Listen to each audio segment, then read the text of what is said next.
कलयुग का नल पर कोप।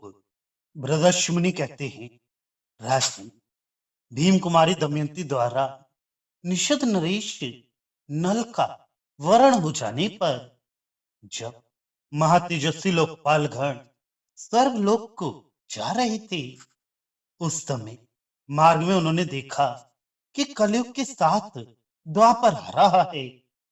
कलयुग को देखकर बल और वृत्रासुर का नाश करने वाले इंद्र ने पूछा, हे कल, बताओ तो सही, द्वापर के साथ कहां जा रहे हो?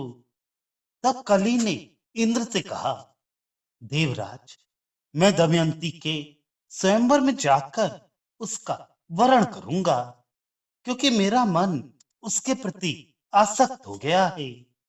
तब इंद्र ने हंसकर कहा, वह स्वयंवर तो हो गया, हमारे समीप ही दमयंती ने राजा नल को अपना पति चुन लिया।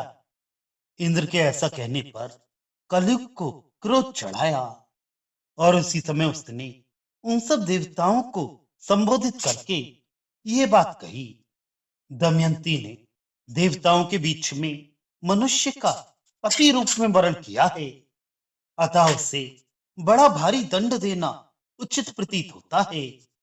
कलयुग के ऐसा कहने पर देवताओं ने उत्तर दिया, दमयंती ने हमारी आज्ञा लेकर नल का वरण किया है।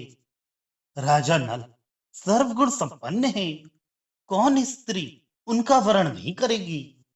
जिन्होंने भली भांति ब्रह्मचर्य व्रत का पालन करके चारों वेदों तथा पंचम वेद समस्त इतिहास पुराण का भी अध्ययन किया है, जो सब धर्मों को जानते हैं, जिनके घर पर पंच यज्ञों में धर्म के अनुसार संपूर्ण देवता नित्य तृप्त होते हैं, जो अहिंसा परायण, सत्यवादी तथा दृढ़ता पूर्वक व्रत का पालन करने वाले हैं, जिन नर श्रेष्ठ लोकपाल सदृश तेजस्वी नल में दक्षता, धैर्य, ज्ञान, तप, शौच, शम और दम आदि गुण नित्य निवास करते हैं।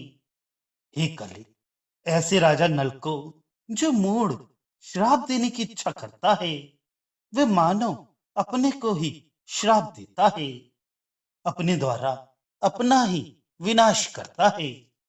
ऐसे सद्गुण संपन्न महाराज नल को जो श्राप देने की कामना करेगा, वह कष्ट से भरे हुए अगाध एवं विशाल नरक कुंड में निमग्न होगा।